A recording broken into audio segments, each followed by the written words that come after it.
There are two types of loneliness that a person can experience.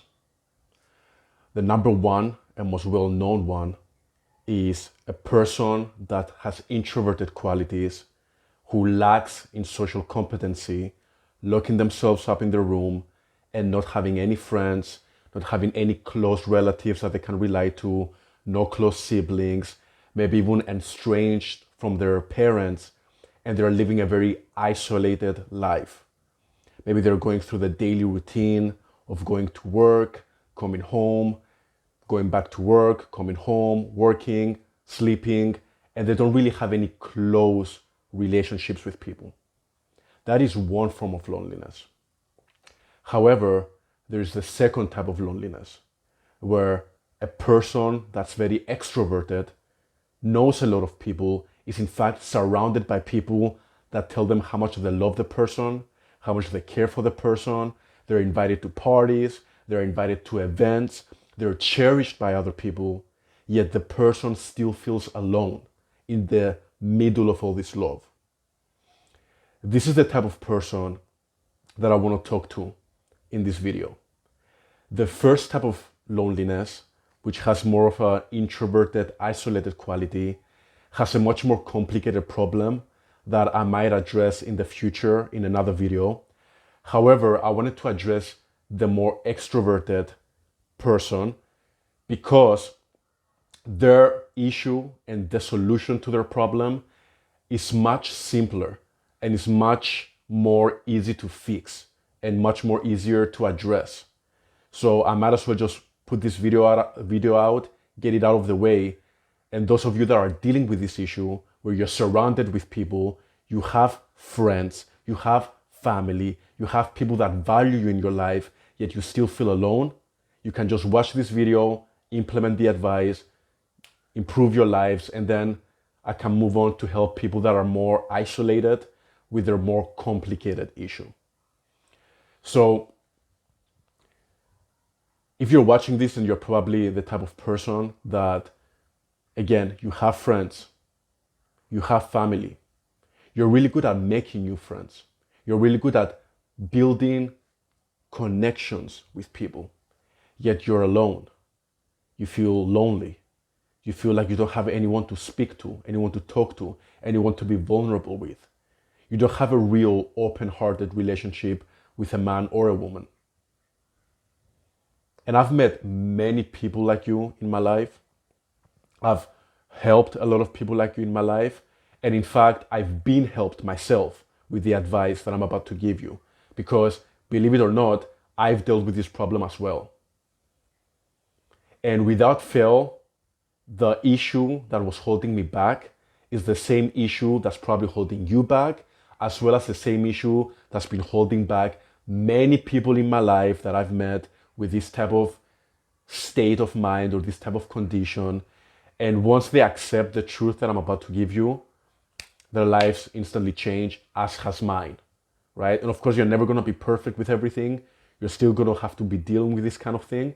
But once you understand the root problem, you can always be aware of what it is that's causing you to feel lonely and address it head on, and finally improve your life and bring your social relationships to the next level. So pay attention.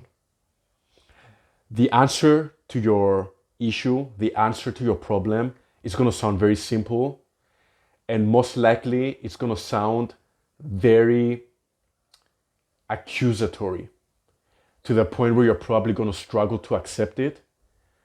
It's going to sound outlandish to you, and you're going to be very quick to reject it.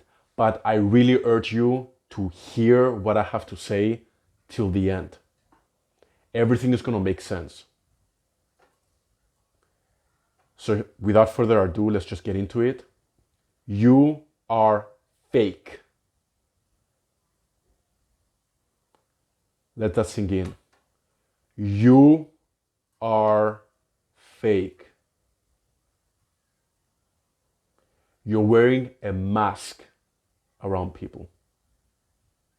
You're pretending to be something you're not. You're hiding yourself, your true self, from other people. And that's why you can be in a room full of people that love you, yet you feel alone, yet you feel lonely, yet you feel like no one truly knows you. That's because they don't. What they know is what you've presented to them, this false identity, this mask that you've been wearing. But that's not who you really are.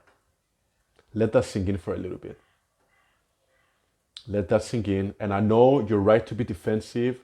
You're right to be rejecting of this. No one wants to hear that they're fake. No one wants to hear that they're wearing a mask. It's a very ugly thing. It implies incongruence. It implies lack of integrity. It implies dishonesty. It implies lack of vulnerability, deception, lies. So you're very, very right to be feeling defensive right now. But sit with me. Hear what I have to say. It will all make sense. And by you accepting this uncomfortable truth, you can now work to change it. You see, I've met in my life very, very charismatic people. People that were super popular. Everyone knows them. Everyone is inviting these people to their parties. They're a part of everyone's social circle. They're everyone's friend. They can fit in everywhere. You look at them from afar and you think their whole life is figured out. Everyone looks up to them. This person, they're so popular. They're so smart. They're so funny. They're so charismatic. They're part of the coolest circles.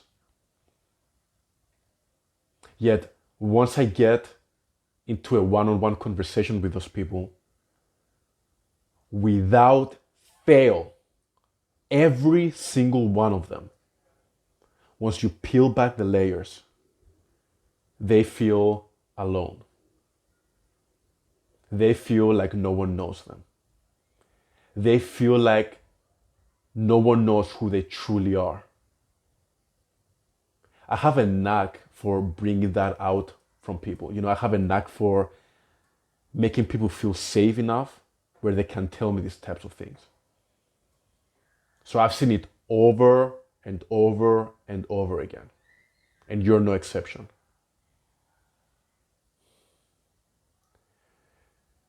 This usually happens because people at an early age, they've been betrayed by people, they've been rejected. The social construct has somehow let them down. Usually people that are very popular and really charismatic and really good with people didn't grow up that way. They grew up very nerdy. Perhaps they were rejected. Perhaps they've been taken advantage of by people who saw their people-pleasing tendencies and manipulated them and used it against them. So they've been betrayed a lot by people. They've been rejected by people. And so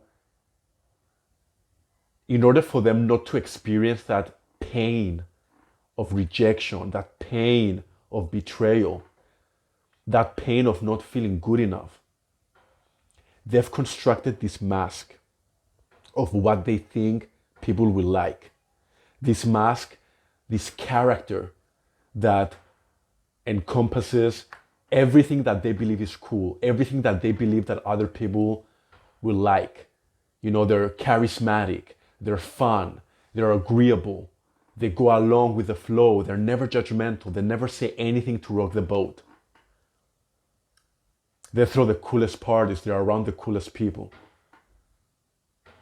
And that mask did a really good job for you. It really did. It did an amazing job for you. Because probably you do have friends now. You have people in your life that cherish you. In fact, you might have people in your life that look up to you. And that's where it gets super confusing. Because you've gotten so much external validation for playing this character that letting go of the character and actually being you feels so alien to you. It feels so outside of your reality that you might have even forgotten what it's like to be yourself in social situations, in social interactions with your friends, with your family, with your teachers, with your coworkers. It's that bad. You've gotten so much validation, so much approval for that mask that the only way that you know how to be is through that character. And you fear letting go of that character because that social approval might go away. So you become really good at being that character for prolonged periods of time. But then you go home and you're exhausted. You go home and you feel lonely. And yes, the character did do a good job of giving you that validation that you lacked as a kid and also protecting you from being betrayed, from being hurt, from feelings of rejection. But you have sacrificed connection in the pursuit of that, in the pursuit of validation. Because for you to have connection with people, the only way for you to do that is by being genuinely yourself and accepting that a lot of people are not going to like that. Individuality is true value. A lot of people will have you believe, and a lot of people buy into this lie. So don't think that, I'm calling you out and that you're somehow weird or inadequate for doing this. A lot of people fall into this lie. A lot of people think that what they need to do is that they need to build a personality that's liked by everyone. But that's false. Doing that sacrifices connection. You're sacrificing connection in the pursuit of social validation. That's not a good way to be. And by now you know that because you're watching this video, you're feeling alone, you're not happy. The real way to be, the way that you're actually going to be happy, is embracing who you are, embracing your true personality, your true intricacies, your true quirkiness, and then going out into the world, expressing that authentically while also being socially calibrated, right? So there is some utility in what you're doing, right? You're being very socially calibrated in a way that gets you social validation, but you're taking it to such an extent where you're sacrificing connection and authenticity.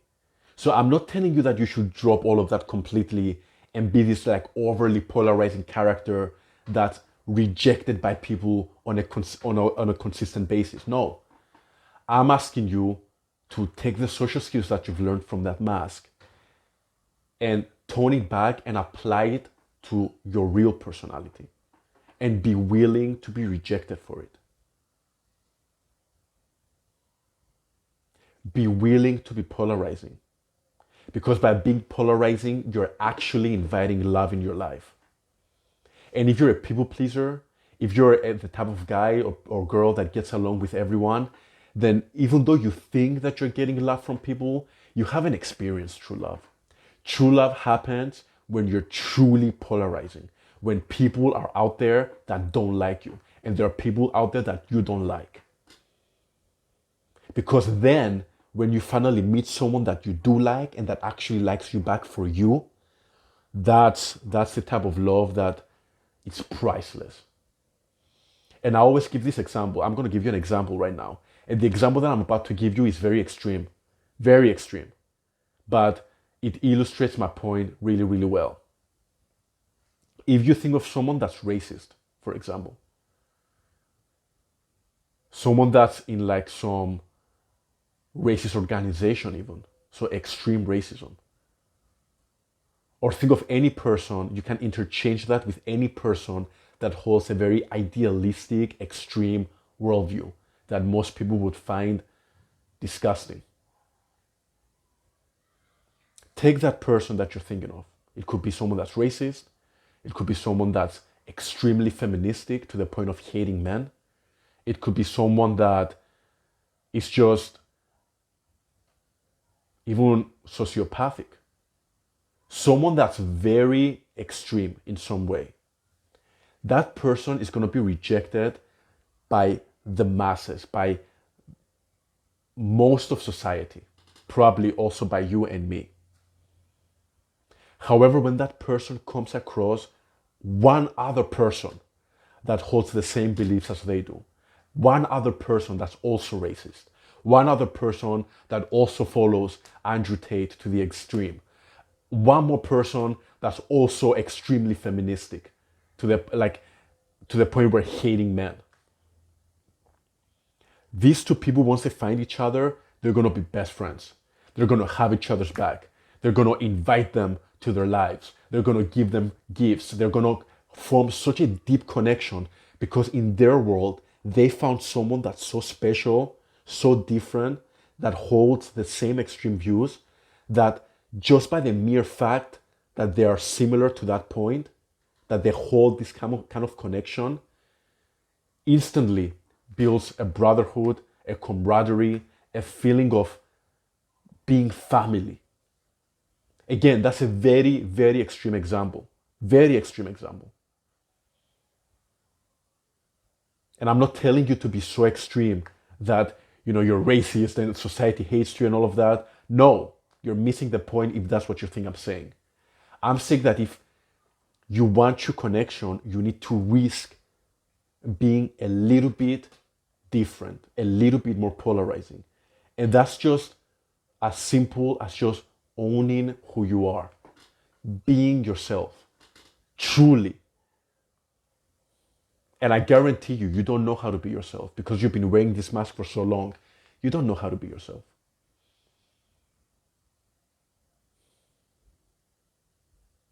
And you might think to yourself, no, I don't want to do that. I just want to keep wearing this mask. A lot of people like me. And if I start trying to be anything different, my social life will crumble. And let me tell you something, it probably will. If you start implementing the things that I'm telling you in this video, and I'm about to give you some actionable steps, don't worry.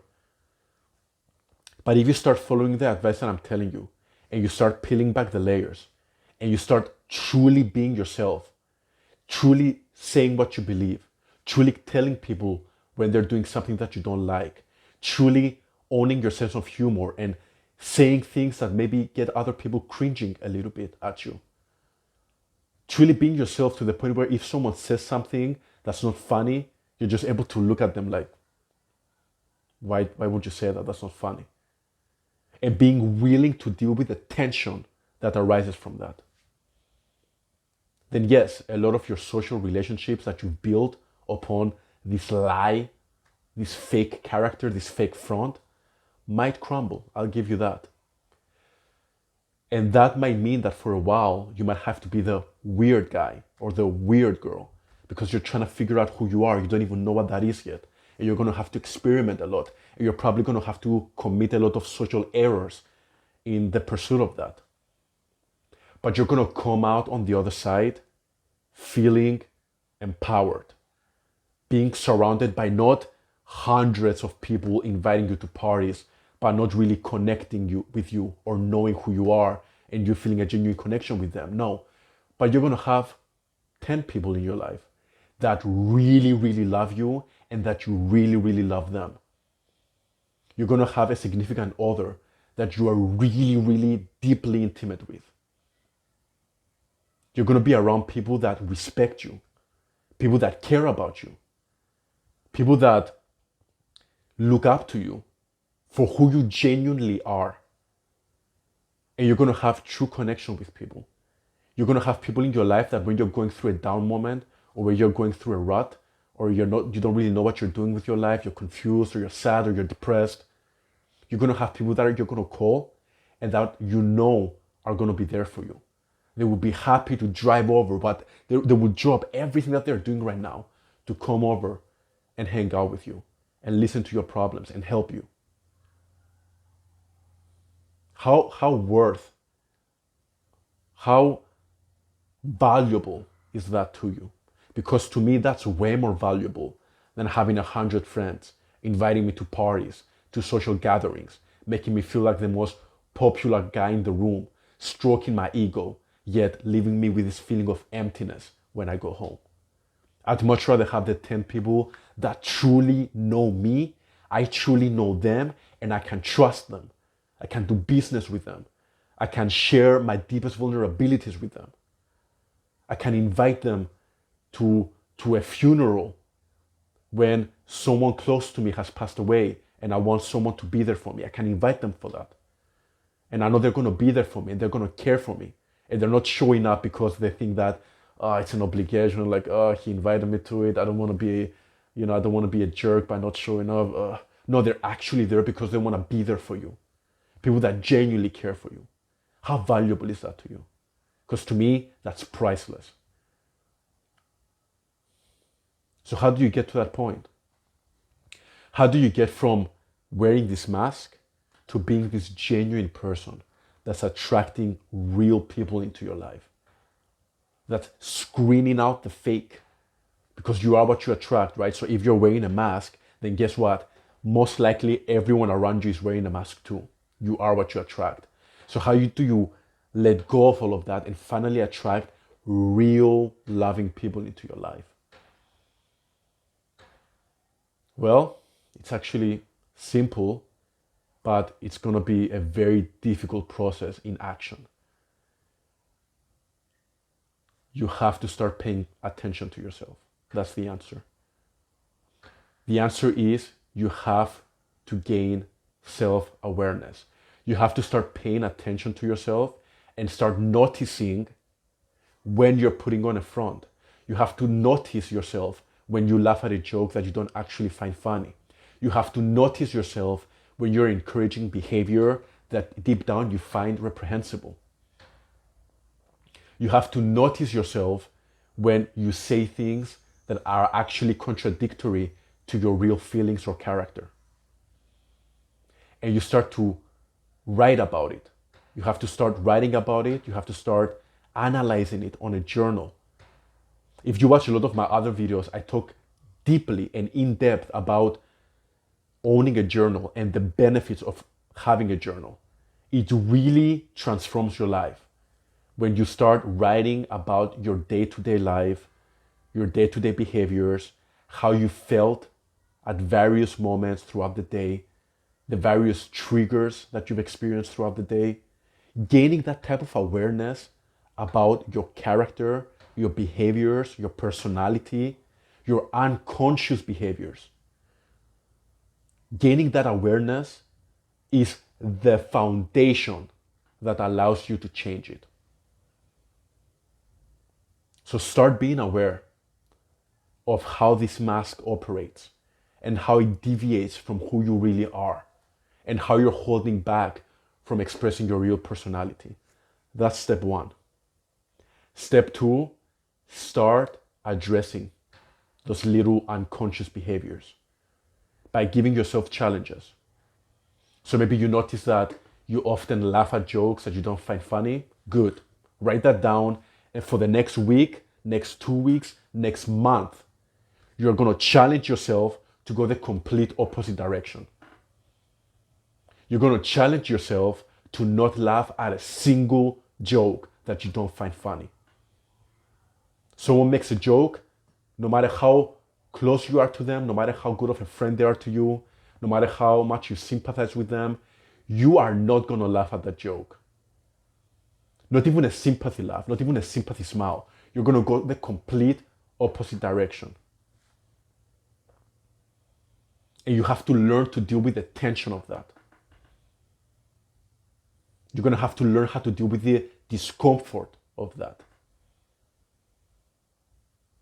Maybe you have a habit of portraying this extremely positive persona. No matter what, hey John, how's your day? My day was beautiful. My day was fine. I had a great day. I'm feeling amazing.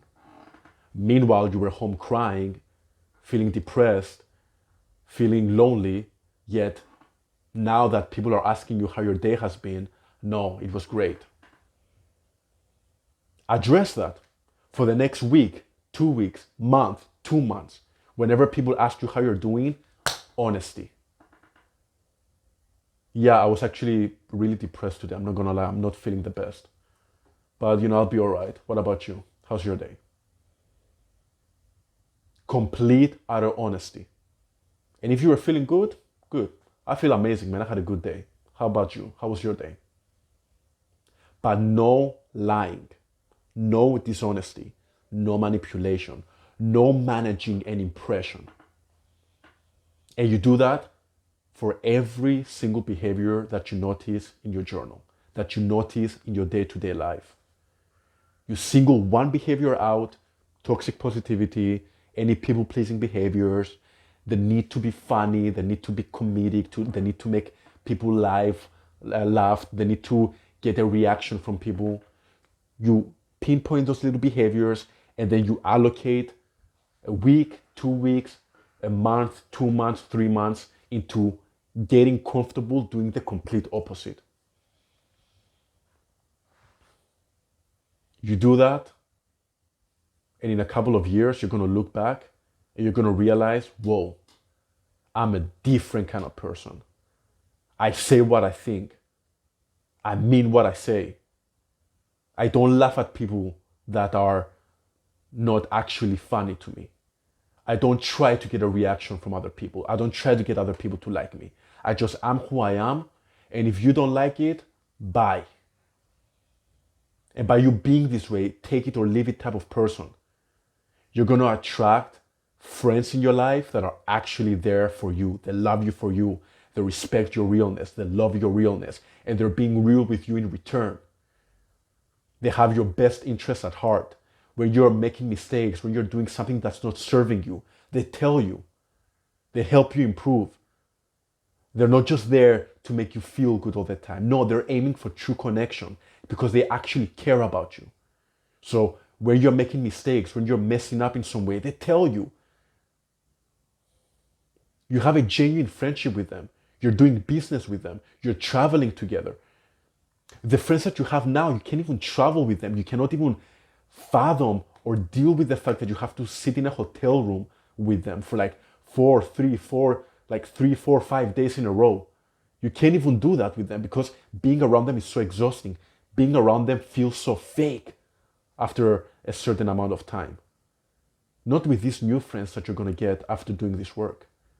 After you do this work, the friends that you're going to have, you could be in the same room with them for a whole month. And it's not going to feel like a hassle because what you have with them is real. It's based on realness. So you can be in a room with them in complete silence. And it never feels weird. It never feels off. You just have that level of comfort and connection with them. But for you to get to that point, you're going to have to do the work. You're going to have to mess up. You're going to have to be comfortable with the uncomfortable. And most likely, some of your current friendships and relationships are going to have to crumble. You're going to have to let them go. Some of them might even alienate you when they see you doing this type of work. Because maybe some people are hanging out with you because you laugh at all of their jokes and it strokes their ego. But then when you stop doing that, they're like, man, I don't want to hang out with that person.